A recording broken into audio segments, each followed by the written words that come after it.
Hartnett's fund clients say gold is the most crowded long in their minds right now. Hartnett's GFMS has been the most reliable contrarian indicator of stock direction since Trump took office, per Hartnett himself. Now they are saying gold is too high. Welcome to the Morning Markets and Metals with Vince Lanci, where each morning Vince brings you the financial and precious metals news to get you ready for your day. And now, here's Vince. Good morning, everyone. I'm Vince Lanci. This is the Gold Fix Market Rundown. Today we start with the homepage. Michael Every says mercantilism is back. That's a new historical and think piece by him. We have that.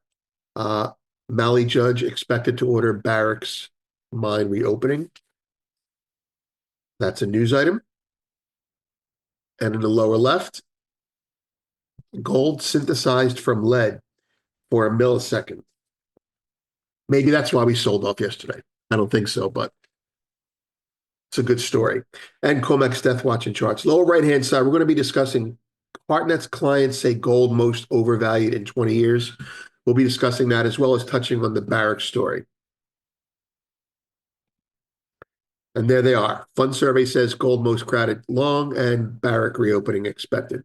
So let's pull up the gold chart, the daily, which has had an impressive rally off the lows. While we're looking at the markets, 10-year yields are 451 down $3 is 100 spot 89 down almost 12. The S&P 500 is 58.64 down 22. The VIX is 1891 up 30. Gold is 31.78 up $1 after being down $59 last night. If you can't see that candle there, it's a long wick. It's really impressive. Anyway, silver 32.16 down 3.5 because, hey, let's sell silver because we bought gold again. Copper 458 up a little bit less than a tenth of a penny. WTI 61.18 down $1.78. Are we worried about this not working out again? Okay. Natural gas 341 unchanged. Bitcoin 102 spot 200 down 1100. Palladium 958 up 6. Platinum 986 up 10. Gold silver 98.71 stable. Soy 1050 down 15. Wow. Corn 437 unchanged offered. Wheat 526 down 25 basis points. And China stocks are lower and US stocks are lower. Taken together, somehow people aren't as optimistic as they were yesterday. But we shall see. Let's begin. Gold rallies $59 off lows during Eurasian session. That would be the session during Europe and Asia. I don't know what else to call it. 2 in the morning, basically. Yeah, let's go. Hartnett's fund clients say gold is the most crowded long in their minds right now. Hartnett's GFMS has been the most reliable contrarian indicator of stock direction since Trump took office, per Hartnett himself. Now they are saying gold is too high. Quote, investors said gold is the most overvalued in 20 years. Long gold equals the number one crowded trade. Having looked at, we have the whole right up there. It's a very impressive slide deck with about 5 slides dedicated to that title there. And the rest are a really good periodic slideshow to get a feel for how fund managers are really thinking right now. So a quick excerpt from our extended comment in there. Having looked at these types of reports relatively closely for the past 2 years, we can say the following. This is the first time that his survey ever has called gold overvalued during that time. Commodities are not these people's thing typically, but if they are paying attention, we are as well. Not to make too much of it, but one thing can absolutely be taken away from this as traders. Bearish, we said this yesterday. before the sell-off. Bearish funds will sell gold harder now.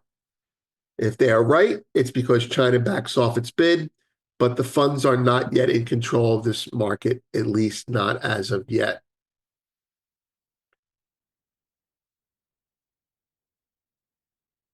And there's that story.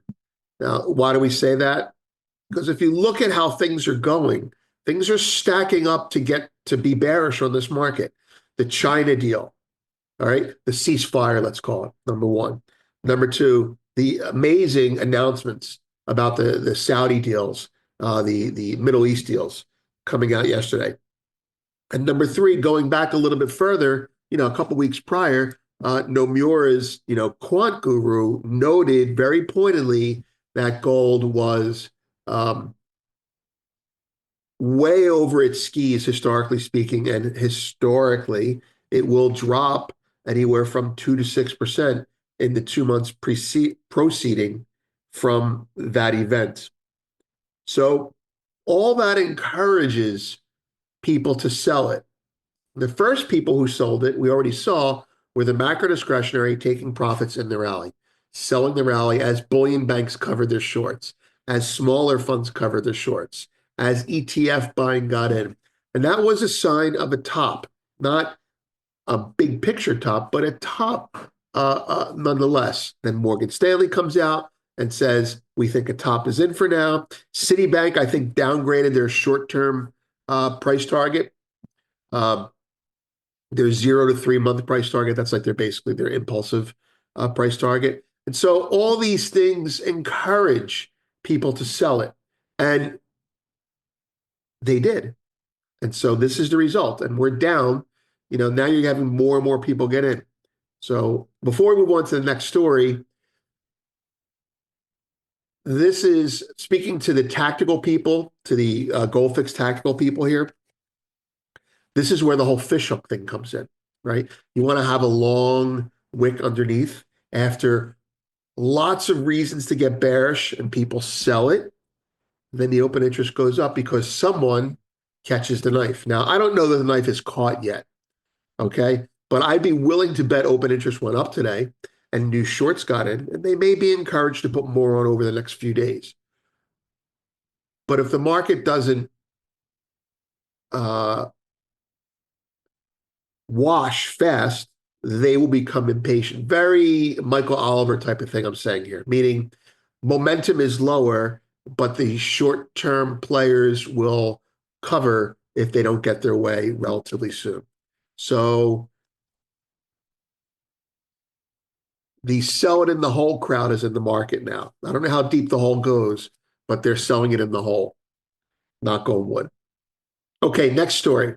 We have that whole analysis and report under Hartnett. Funds say gold most overvalued in 20 years. That's a premium post.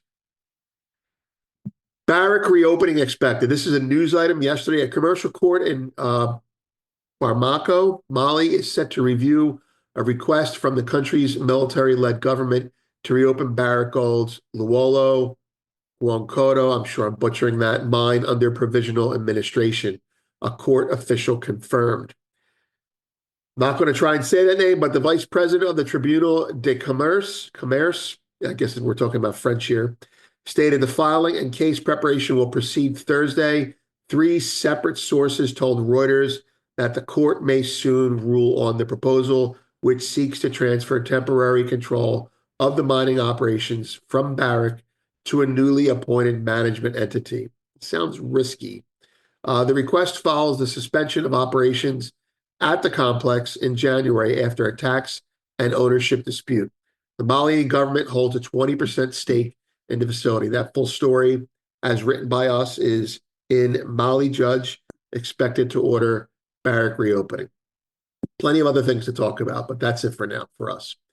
Market recaps. Major stock indices ended mostly higher and treasury yields were steady. I think they were a little higher as investors eyed Thursday's producer price data for further clues on the economic outlook. The dollar rebounded while gold weakened. Oil prices eased, pressured by rising crude stockpiles. Oh, my mistake. Canada's main stock index edged higher in choppy trading while investors await signals from ongoing trade developments. There you have it. Today's data, 8:30 a.m. retail sales and PPI. Pretty big data day, and normally I'd say it's really important.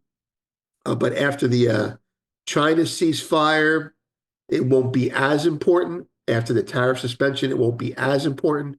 But people will be looking at it in the context of the CPI cooling for further signs. People are going to look. Gamblers are going to gamble, right? They're going to look to trade it. Anyway, moving along. Related post, Michael Every, we mentioned that. That's a very nice historical piece. Uh, we won't be satisfied, however, until he acknowledges our wheel of mercantilism. So uh, there you have it. COMEX Death Watch in charts. That's yesterday. U.S. Saudi pact delivers record 142 billion in defense sales, 600 billion in investment commitments. We love that news as Americans, as equity owners, as believers in a free market, eventually coming back and helping us to shine as a country. Gold synthesized from lead for a millisecond.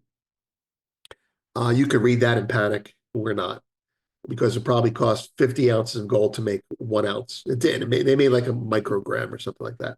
They made an atom, and it lasted for a couple milliseconds. The comment is, having freaked out about this myself a couple years ago when I knew they were pursuing it, I talked to someone about it, and he goes, yeah, if they can synthesize gold, so what? They should be synthesizing commodities that they use, like hydrocarbons, you know, like a sandwich maybe. But anyway, gold's the most robust thing to do, and it's a great headline. But their goal is not to synthesize gold. Their goal is to probably create a black hole. Who knows? There you go. So final comment, unless China completely collapses, they won't. The game is now China's CCP-backed Shanghai funds versus U.S. macro, too big to fail bank-backed funds. And we said yesterday at 6:40 p.m., 3140 is the target and 3240 is a stop loss. So the target is hit. That will encourage them to sell again and sell more. The question is, can the market go sideways and stay between 3140 and 3240 for a period of time long enough to make the shorts lose patience? Sideways is bullish between now and July. That's our take, especially with the 90-day ceasefire. As time goes on, if there's no material news, then the ceasefire becomes a bullish exit. Okay, what's next? Is there anything next? Premium. I'll just share this with everyone here. Retest of the area. If it finds buying, then you have rocket. Okay, this is me basically saying what I just said before, right? So we have a long wick below. You could have official coming. Final market check. All right, so let's go through a couple markets here, right? So there's the gold long wick. I'm excited about that, but by no means am I looking for a V-shaped bottom. To be fair, though, we've had V-shaped bottoms like this, exactly like this before. 50-day moving average. This is where V-shaped bottoms happen, okay? Am I calling for one? No, I don't call for market moves. That's for amateurs. What I am saying is that if it weren't for the news items that are out, I would be saying, this is cool. Get long above today's high. Get long. Actually, I put an alert here this morning. I would look to get long above 32.13 via call spreads, expecting it to go back into here. And if it goes back into here, then either we range lower, like 31.40 to 32.40, as I said, or we have a little ice patch higher, back to 34.50. Anyway, that's it. I'm Vince. Have a great day. Well, thanks as always for tuning in and watching this morning's Markets and Metals with Vince Lanci. Sure hope you enjoyed the show and that this helped to give you a nice start to your day. And before we wrap up, I just did want to thank Dolly Varden Silver, who was our proud sponsor of today. And Dolly Varden actually with a fair bit of news out in the past week because, as I mentioned the other day, they did acquire the Porter project in the Golden Triangle, which is adding to their land package in that region. And they also reached a deal with Hecla to acquire their Kinscook property. And here you can see Sean Kunkin, who was on the show recently, and the CEO of Dolly mentions consolidating Dolly Varden's Kitsault Valley project with our major shareholder Hecla's large and underexplored claims on the property. Will give them additional value to unlock in their property package. And speaking of which, they also did announce that they are getting ready for that new drill program, which Sean talked about in that interview. And I'll link to that at the end if you'd like to take a look. But here you can see they have also announced a new exploration program, which is going to consist of 35,000 meters of diamond drilling, follow up on the 2024 program. And this year's program will be focused on expanding the high-grade mineralization at the Wolf and Homestake silver deposits, while also following up on some of the promising results they got from last year's exploration targets, which include Red Point and Moose. And I will put the link to all of these press releases in the description field below. And Dolly Varden Silver, obviously on the junior side, a very active company that has expanded the number of ounces in the ground. And you can find out more about them at Dolly Varden Silver. And with that said, we'll wrap up for today. But in case you'd like to hear a little bit more about Sean and what they're doing at Dolly, and also he talked about, we had a nice discussion of why silver has lagged gold. Well, that one is coming your way now.